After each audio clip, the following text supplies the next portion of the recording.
To succeed in life, young men, you have to be honest in your dealings.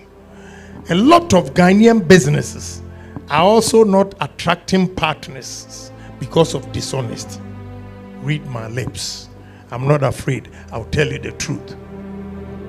Because of dishonesty, Ghanaian businesses are not attracting partners. What makes you think you cannot do it? A PK seller. I have Rolls Royce, I have Bentley, I have Maybach.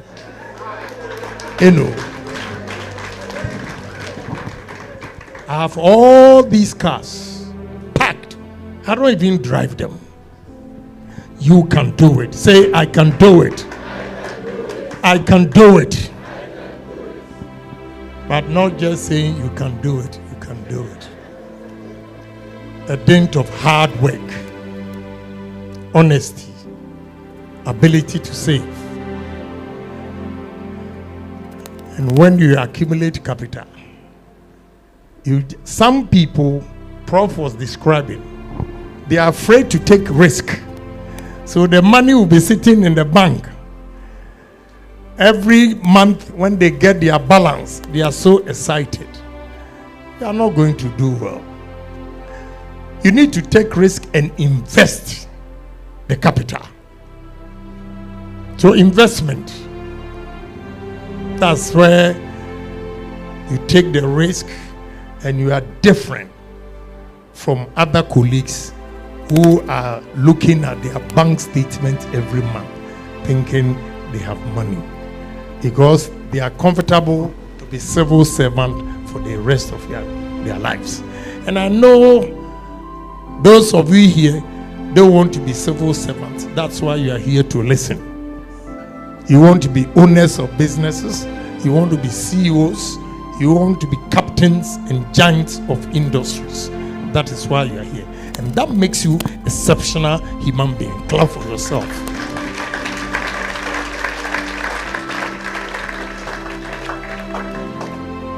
You know, you might not take it seriously. But go back to your dormitories, your homes, and reflect soberly all the nonsense the speakers we have said to you. And you see that in real life, it makes a lot of sense. So this is the beginning of your entrepreneurship. The practical experience. As for Prof is giving you the academics, I have a brilliant lawyer also giving it. And they force me only to be practical. But I can also do academic exercise. Because you need to combine both to succeed. But what I'm telling you with my personal experience is not in the books anywhere. To succeed in life, put these things down. This side of the world, when you establish a business, know Jesus Christ anywhere. No family member anywhere. No ebusuapanyini anywhere. If you build your business alongside your family, you are bound to collapse. Our culture, what is different in this side of the world is our culture. Our culture does not help businesses here because when you read books, the entrepreneurship, it tells you the first thing when it strikes your mind that you have to fire your worker. Don't go back. You have to fire him. But this side of the world, they will bring a pastor to come and beg. They will bring your mother. Oh, Kwame, ne mame ya me nyonko pa, me nene started life. Rubbish. No, I'm serious. Because businesses have collapsed because of our culture. You can go to Harvard, you can go to Yale, you can go to any of the Ivy League schools. The culture and the mindset of Ghanaians, our attitude towards work is not taught over there. This you acquire through experience. That is why I'm sharing with you. If you want to be a different person, then please try and do away with culture. What you can do for your family is that you build your business, and when your mother needs money, put him or her, put her on a salary and pay her just like you pay your workers. Your brother, pay him same. Leave them out of your business, because they will collapse your business, and you that toil to raise capital to establish a business. Anytime there's an issue at home, you are the first to be blamed and not the one who squandered your money. You, the builder, you are always at fault, because family members think you are rich and therefore they are entitled. That entitlement is not in the books, because a white man doesn't think you are entitled, and therefore if you make a mistake in his business, he's not going to fire you. He'll fire you.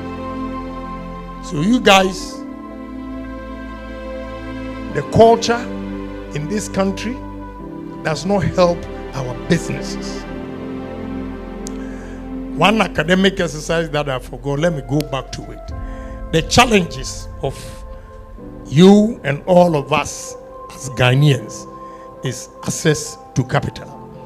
And you are fortunate that Professor has a link to help some of you to get capital. Access to capital is our challenge in this country. Why do I say that?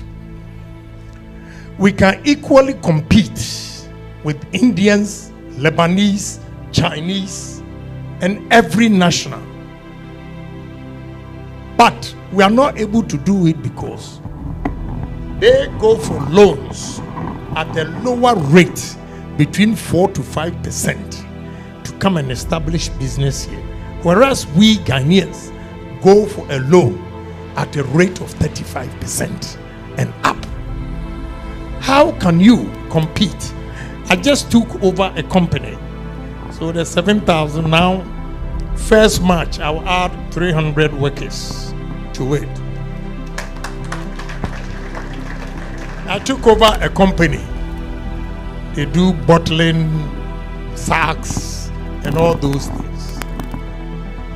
I'm going to compete with Indians because they have monopolized that sector. They get reasonable loans between 4 to 5%, come here and establish business. Whereas Ghanaians, we take a loan with interest of 35%. How can you compete with a business or an organization or institution or whatever that has gone for a loan of 5%, and yours is 35%? That is why you see a lot of Ghanaians not doing well. And with time, inshallah, one day I'll change it. In this world, if you succeed in business, first cardinal principle is hard work. Second, honesty. If you're a hard-working guy, what do I mean by hard work? We're going to complete our education here, and the standard hours for every business is 8 hours. You have a job, and 8 hours, you go home. The salary for 8 hours cannot make you survive with your new girlfriend or boyfriend. So what you have to do is to take another job, second job. If you're going to work another 4 hours, you save that money.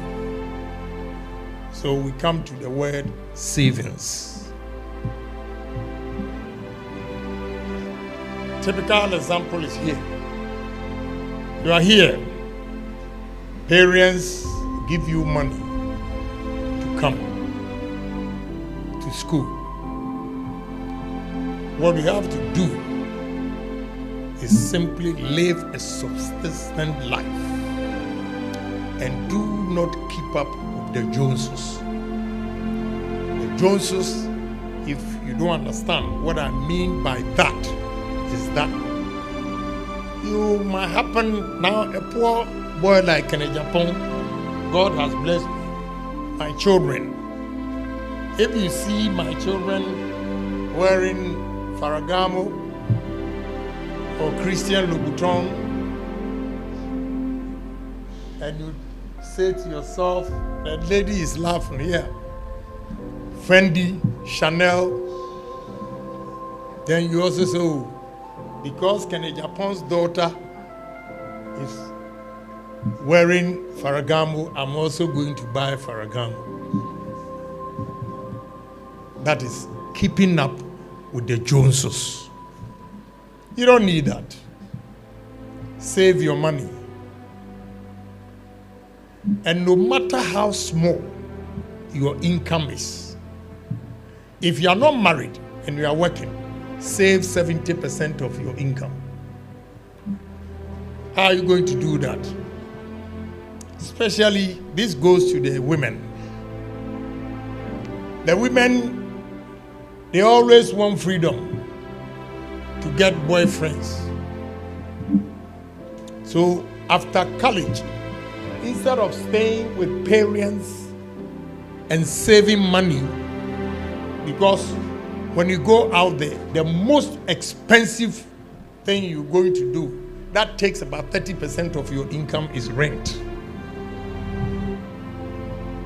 So any lady who will say that I want to go have my room or apartment, you are foregoing 30% savings.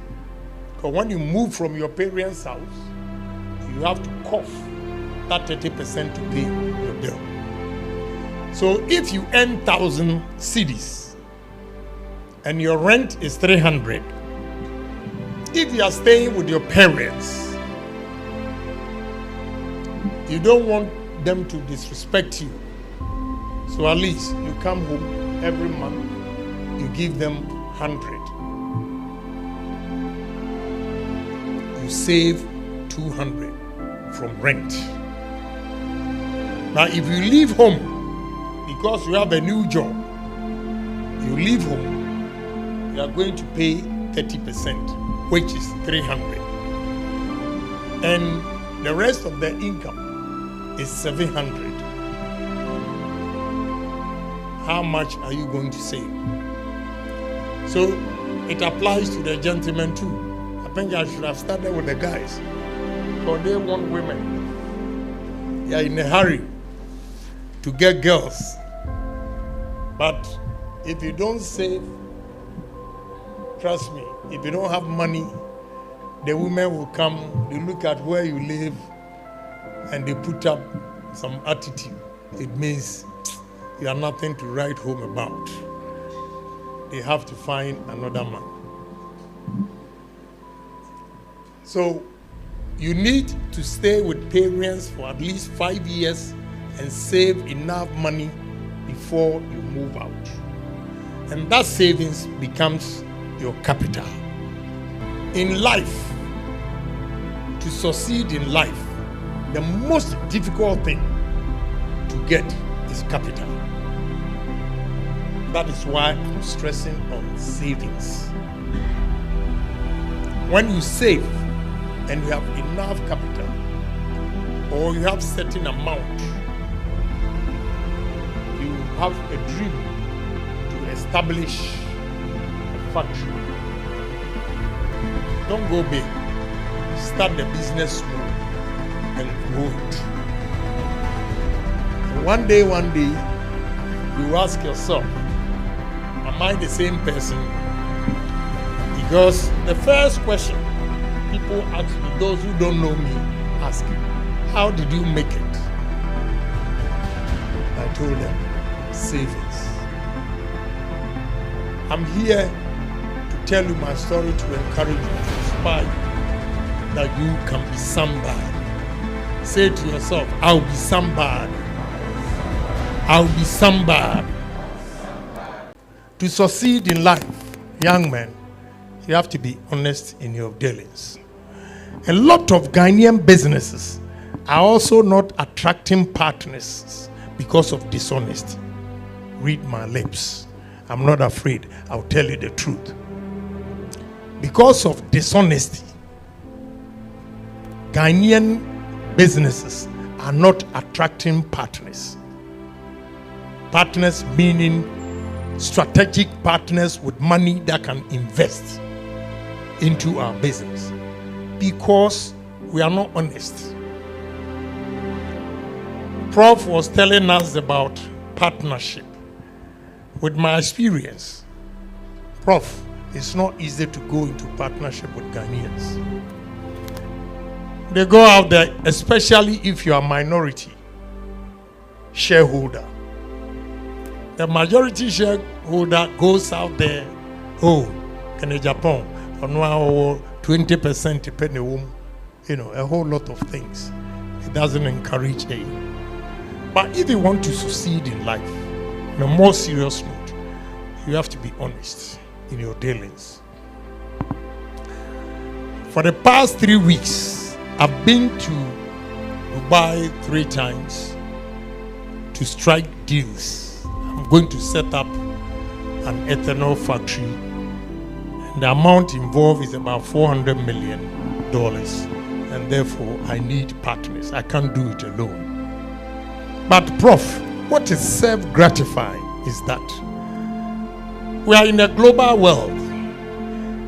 What they do well is that before you get there to do or have a meeting with them, they have your profile. They have your profile.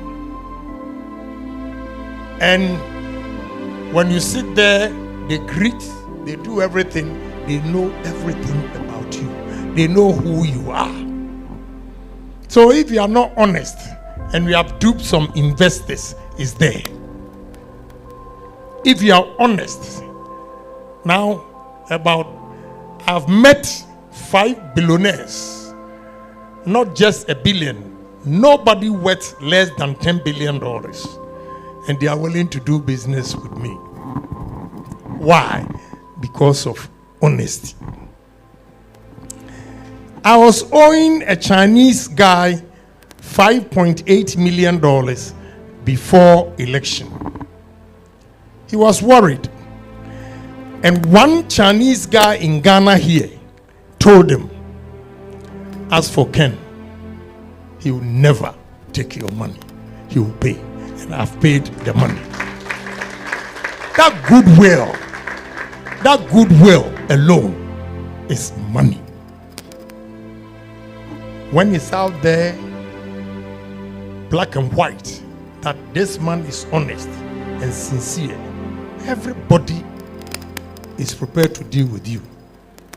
So honesty in life, I call it honesty is success. Honesty is success. If you are honest with whoever you are dealing with, they can start you, maybe they'll be testing you. They give you credit. I'll give you one example. The new company that I bought, the Indian guy deals with 5 companies. I've gone to Dubai to meet 2 of them. The 3rd company was here. And 2 others are coming April to meet me. They were worried that the company is changing hands. But the Indian guy told them, no, that man is very honest. And they are happy to deal with me because they give credit of 90 days. I'll use their product for the manufacturing, and 90 days I pay them. And when I even check the cost, I laugh. Say, I can pay you cash. I don't need your credit. You know, I can pay you cash. Because when I look at, I just laugh. I can pay them cash. But as a good businessman, if I have that credit facility, I have to make good use of it. So, but I'm going to be sincere. So honesty is success. Hard work, savings, capital, investment, honesty. These 5 thematic areas, if you follow it, you excel. You'll be a different person among your peers. You should always have the drive. Ask me, how did you make it? And I'll tell you. Me, my success, I always turn my negatives to be positives or blessing. Because me, I succeeded in life because of women who disappointed me. I don't feel shy, I'll tell you. I had the brains, all right. Economics, girls, vacation, employment, prof. When they come to my house, they become so disappointed and they leave. You know. So one day, a girl dogged me and I told her, Janet, one day I'll be somebody.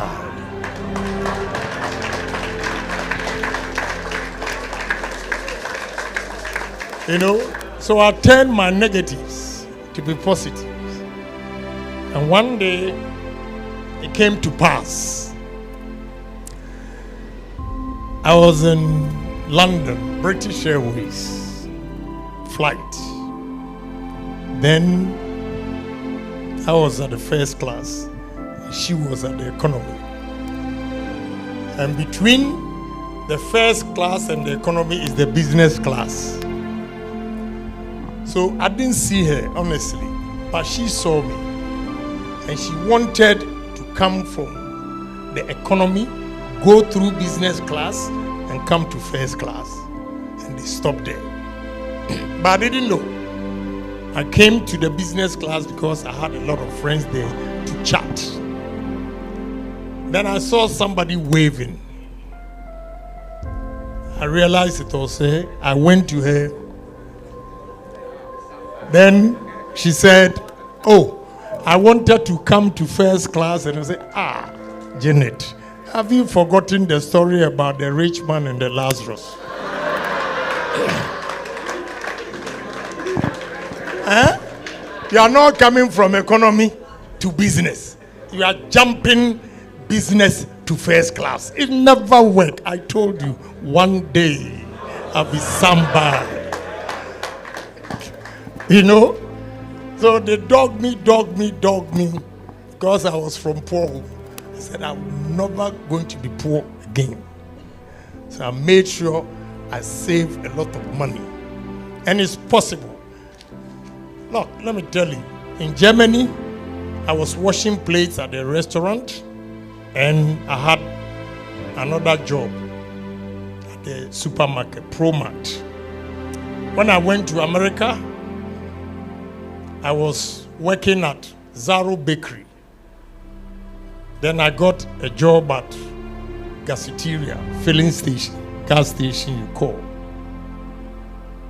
I was able to do the 2 jobs, Zaro Bakery and Citco gas station. And the Citco gas station, I start 10 p.m. to 6 a.m., Monday to Thursday. Then Friday, 10 p.m. till Monday morning. And I was making $285 from gas station and $120 from my main job, which is the bakery. But a combination of the two, a guy with no green card that time, making 400 and change, was a lot of money. That time, the Ghanaians who were citizens were working at hotels, Waldorf Astoria, Hilton, and all those things. And sometimes they come back home 8 hours drinking Old English, Core 45, Budweiser, and all those things. That time when they were drinking Budweiser and all the cold drinks, I was working at the gas station. I saved money and I bought my first taxi. And that taxi, every day, I saved $100. Every month, I made sure I saved $3,000. That time. Then I'll go and buy another used car, partition it, because if you don't do that, somebody will kill you. Bulletproof. Then insurance, everything, $3,000. And I'll give it to another driver and demand $40 a day. In 8 months, in 7 months, I had 8 taxis. And 7 taxis, they were paying $280 a week, multiplied by 7. And I was saving $100 a day, 30 days, $3,000. That's where I bought my first house for my mother at East Legon, Ambassadoria Enclave.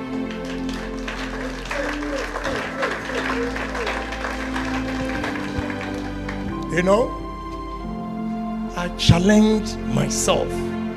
I didn't look back. I didn't say that I was born and bred into a poor home and therefore it was not possible. I challenged myself and said to myself, it is possible. What any man has done, I Agyapong can do it too. And here we are today. So I'm not shy to tell you where I'm coming from. I'm saying this to inspire you that all is not lost. I look at your faces and you guys are lucky in life because you are very young. I went to Fordham University at the age of 33. And when I was going to Fordham University, I had $1,145,000 in my account. And I have built on it till today. So I'm sharing this with you to encourage you that all things are possible. If you put your mind to it, you put in dedication, commitment, work hard, save money.